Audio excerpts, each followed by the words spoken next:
I need to remember what happened to me. I need to remember what was done to me so that when I see it happen again, I don't just go back in life with a blank slate as if I'm a goldfish. Because if women didn't forget, if women remember what was said to them and what was done to them, they would be a lot more angry. They would be a lot more unforgiving and a lot less tolerant. So eventually we are seen as better and nicer and more divine and more kind and more loving when we're forgetful, when we're forgiving, when we're like, oh, no, it's not nice. It's devotion to abusers, and that's not being nice. We have to set ourselves free from the conditioning that enforces us to comply and to continue to stay oppressed in environments that do not respect or love us. We have to change what we tolerate and make it so hard for people to think that they can get away with doing things to us that they're not supposed to be doing for us. And they can call you all sorts of names, and it's not an insult. When somebody calls you the B word, it's not really an insult. They're just saying you're making me uncomfortable. You are saying no. You're being too expressive about what you need and think. Whoa, you're not supposed to. Be kind, right? Women are so conditioned to play small that even as we try to tell a man off when they're being inappropriate, we try to do it in a nice way. The goal isn't let me heal so that I can forgive. Let me heal so that I can earn this. No, let me heal because I have the willingness to revisit my past so that the girl that I used to be finally knows that somebody is going to show up for her, and that's going to be me. Nobody else will. Somebody's going to validate her. Somebody's going to believe her. Somebody's going to love her. Right? If we forgive prematurely or forgive in general, it's like going to that girl and telling her, oh, come on, look at your mom. She went through a lot. Look at your dad. And that kid is going to be like, what are we teaching her? That she doesn't matter. Her pain doesn't matter. Her suffering doesn't matter. What she wants doesn't matter. What she needs doesn't matter. So we're raising a daughter in this world, an inner child ourselves. We're raising her with the fundamental core belief that she's unworthy. And then she goes out in the world and the world is treating her as such. And she doesn't even have the belief that she deserves more to get away from it. She wants more. She knows that she needs more, but she doesn't think she deserves it. So you are going to be the one that's going to teach her that she deserves it. And you are going to be the one that's going to teach her what it's like to prioritize her and her needs. And when you set this standard, internal standard of self-respect and a sort of reflection of your worth by protecting her from those who abused her, first and foremost, and you are setting her to a different trajectory of life, where now the bar has been raised high, and whoever doesn't really show up to that place cannot be in your life. In truth, if anyone has changed, it is us in how much we tolerate and how many mental gymnastics and how much spiritual bypassing we had to do in order to make ourselves think that it is okay to be in closeness to those who hurt us. The thing is that we have these traditions that we have to sort of like keep doing. And I think family is one of them, and staying loyal to the family has become one of them. But tradition is just peer pressure from dead people, from those before us. And especially as women, I think it is very important for us to start becoming more critical for whatever or whoever is telling us that our key to our freedom is submission, forgiveness, kindness, be the bigger person. And also, as women, we struggle a lot to tolerate guilt, which is why we will give in and do what is the dutiful thing to do, because we can't deal with feeling guilty that we're not good. So the conditioning for us women for being, good and being perceived as good and being a good daughter is so strong that we will abandon ourselves over and over again. Thinking about when people tell us to forget and forgive as a way to make us to set us free, instead of telling us set boundaries, say no, walk away, it means that they're trying to maintain something there that has nothing to do with, oh, it's family. No, it has to do with our duty. I think we have to start questioning what we consider to be our duty, what is considered to be good, and who considers it to be good, and who benefits by us being good. Because most of the time, when women are good, it's someone else's benefiting. It's your family system, your sick family system, but your need to be seen as good is so big, and the drive to be seen as good is so instinctual, because it's just ingrained in you since a young age, that you don't really see that. So I do not think forgiveness sets you free. And most people who say that are men, actually, right? All these gurus, they happen to be men, and religions are men-centric. Oh, what a coincidence. Forgiveness does not set you free. The truth does. And what we're really doing when we're doing our healing work, which is why it's so powerful and it has been affecting these dynamics that have been normalized for ages, right? Is what we're doing is we are not forgetting what happened to us. And that's my suggestion. I need you to not only not forget or forgive, I want you to truly remember what happened to you to such an extent where it becomes impossible to continue to tolerate these people to treat you the way that they do. And when you do that, you're going to feel like somebody's finally there for you, protecting you, because nobody ever has. We are finally willing to see the truth about what happened to us, because there's a sense of anger that will show up as we inevitably become the witness of our childhood. And seeing it as a third person, we're finally going to get angry enough to realize that we did not deserve any of that, right? Remember what was done to you, not because I want you to take revenge or, go on this quest to whatever, destroy your parents, but I want you to remember what was done to you so that you can stop forgetting how unsafe certain people are in your life. And I want you to stop thinking it is normal to have relationships with people that have historically been horrible to you.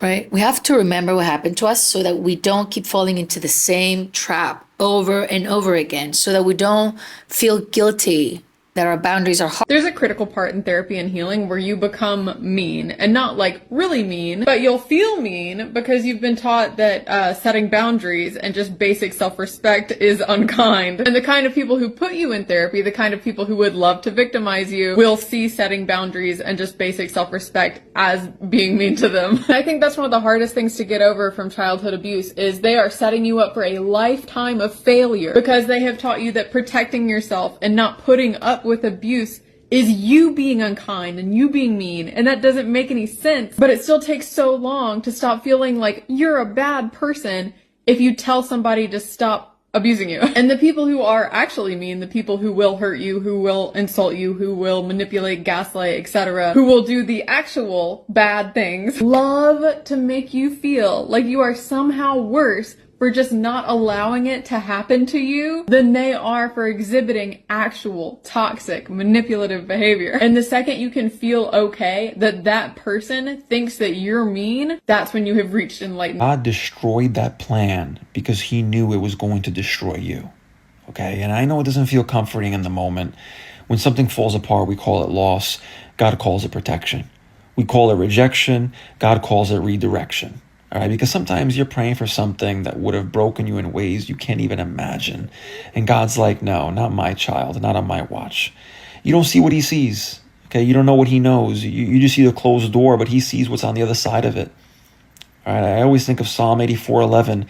No good thing does he withhold from those who walk uprightly. Meaning if he took it away, if he blocked it, if he shut it down, it wasn't a good thing for you. Not long term, not where he's taking you. All right, and listen, sometimes God saves you from things you were begging for. Relationships you wanted, opportunities you chased, places you thought you needed. Then later you look back like, wow, thank you, God, for not letting that be my life. So yeah, trust him, even when it's confusing, even when it hurts, even when the plan you built in your head falls apart right in front of you, because God didn't destroy it to punish you. He destroyed it to protect you. Okay, and the blessing he's building instead, that one won't break you. It'll grow you. Block everybody. Block everybody who doesn't fuck with you. Block everybody that talks shit about you. Block everybody who's in secret competition with you. Don't let them see you. Oh, I want them to see me thrive. Why? Why do you want evil eyes on your life? Why do you want people conspiring against you? Get that energy away from you. Stay far as away from those people as humanly possible. Block them in real life. Block them on the internet. Delete their number. All of the things. You do not need to be around people that do not wish you well. I don't know what the obsession is to surround yourself with haters. Let them do them. Don't worry about what they're doing. Don't know what they're doing. Don't speak ill on them. Don't speak well on them. Words are spells. Just get them the fuck out of your cipher and out of your aura. Uncanny moment in the healing journey where you notice you're not really resonating with certain things anymore. Relationships fall away, and all of a sudden you realize that you're in your old life, but you're not of it. There's a lightness that suddenly comes, a detachedness, a feeling of, wow, I can be here. And are absolutely insignificant.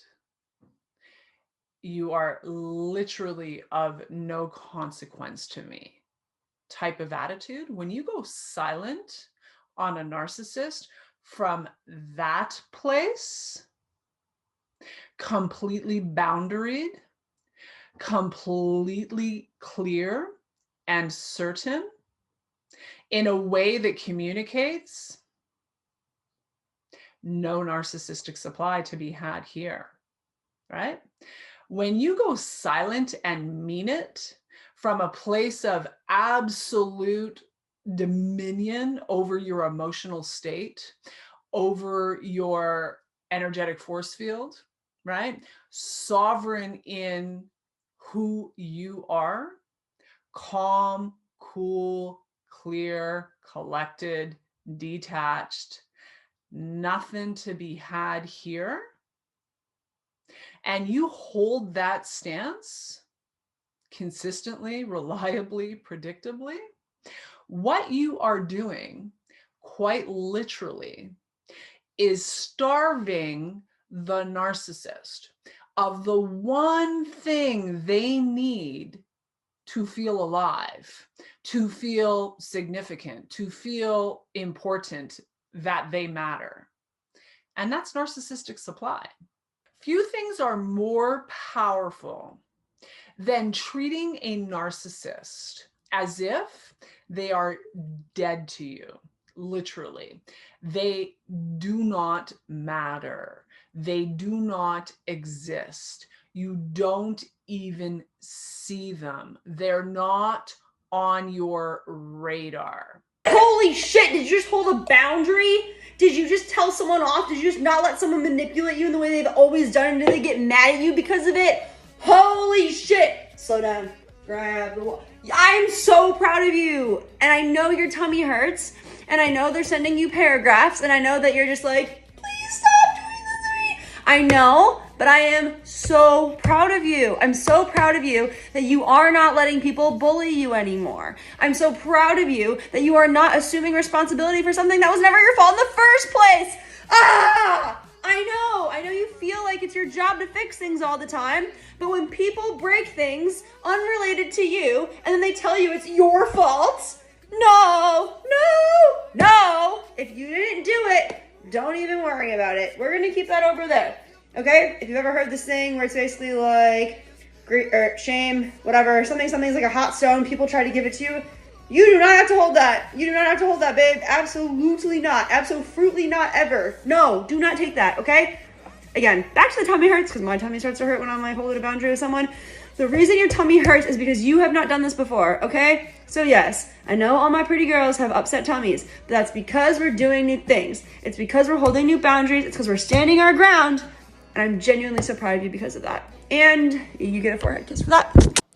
I would rather be healthier, do what's right for my journey, and at times be maybe alone, than be surrounded by people toxic and live a slow death. Things that you are trying to run from in your life, your emotions, the memories, thoughts, whatever it is that you're trying to escape, they just need space. That's it. I know this sounds crazy, but if you just give those things space, and you let them be in you so that they can dissipate from you, you're going to be more free. The thing is a lot of people, especially on this spiritual path, there's like a lot of bypassing. I know I did this myself, but really what these things inside of us need is to just be acknowledged so that you can let it go. So if we open up the space to feel, to think, to have these things, we're no longer suppressing them, repressing them, and putting them back down inside of us where they have to be hidden. They're being surfaced. They're being acknowledged. And then in that acknowledgement, they can be let go. This is something that's a continuous learning for me. It's not about pushing it away. It's about opening space. And then as you open that space and that space clears, guess what comes? More love. More connection. Every time you choose yourself, it gets stronger and stronger and stronger, and you will get to the point where you can no longer do anything but choose your truth. It won't go away. It will speak up. Point. Giving grace turns into betraying yourself. And that's where people get it twisted, because they think boundaries mean bitterness. But no, boundaries is clarity. I can love you, pray for you, and still keep you far away from my peace. I'm not cold. I'm not unforgiving. I'm just not playing with people who confuse my compassion for weakness, because grace was never meant to be a cover-up for somebody else's chaos, right? If you want grace, cool, show growth. Otherwise, go that way, because my peace, she don't negotiate, okay? If you want to stop me, you're gonna have to fucking kill me! Where the fuck's the money? I don't know!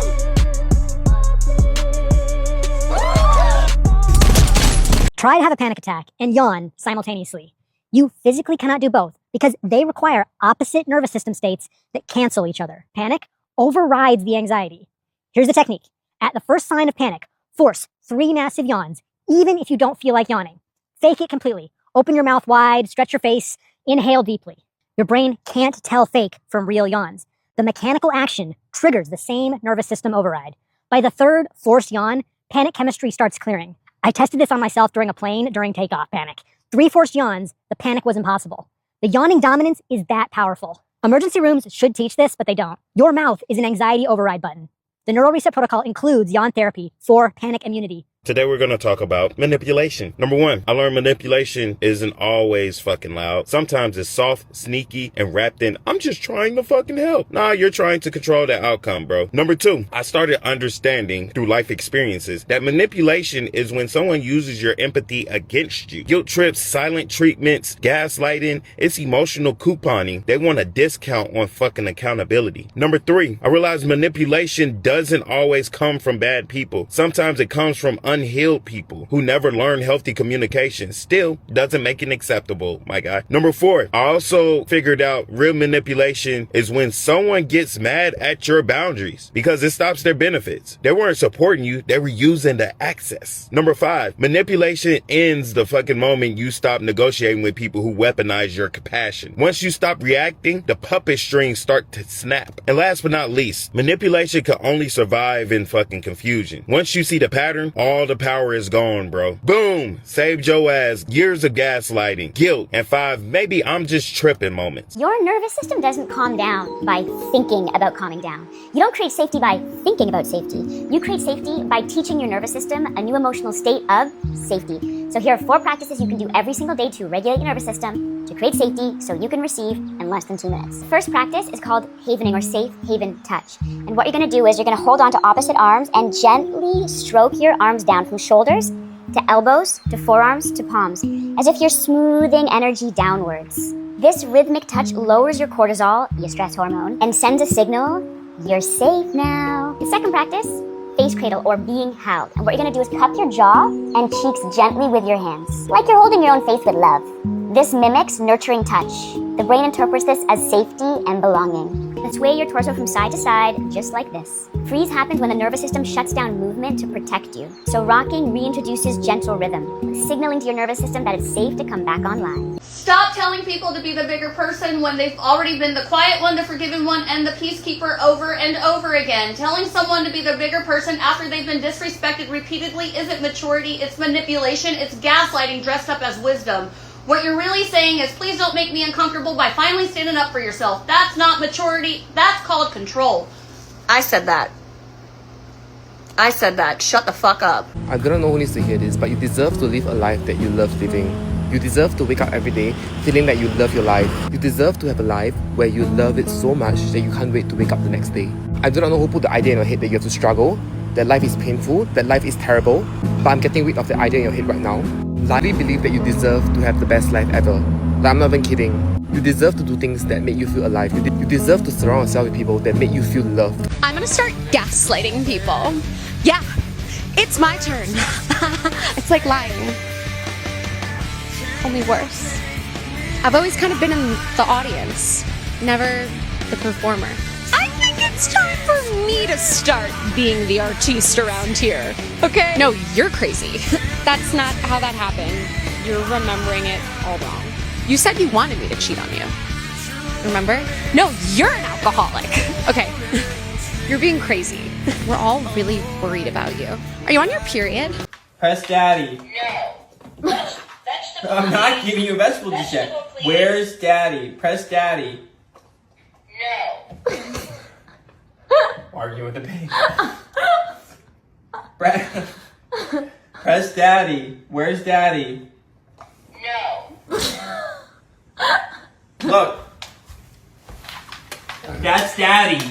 That's Daddy. This one. No. That one. That's... No. That's Daddy. Daddy. Say Daddy, fruit, please.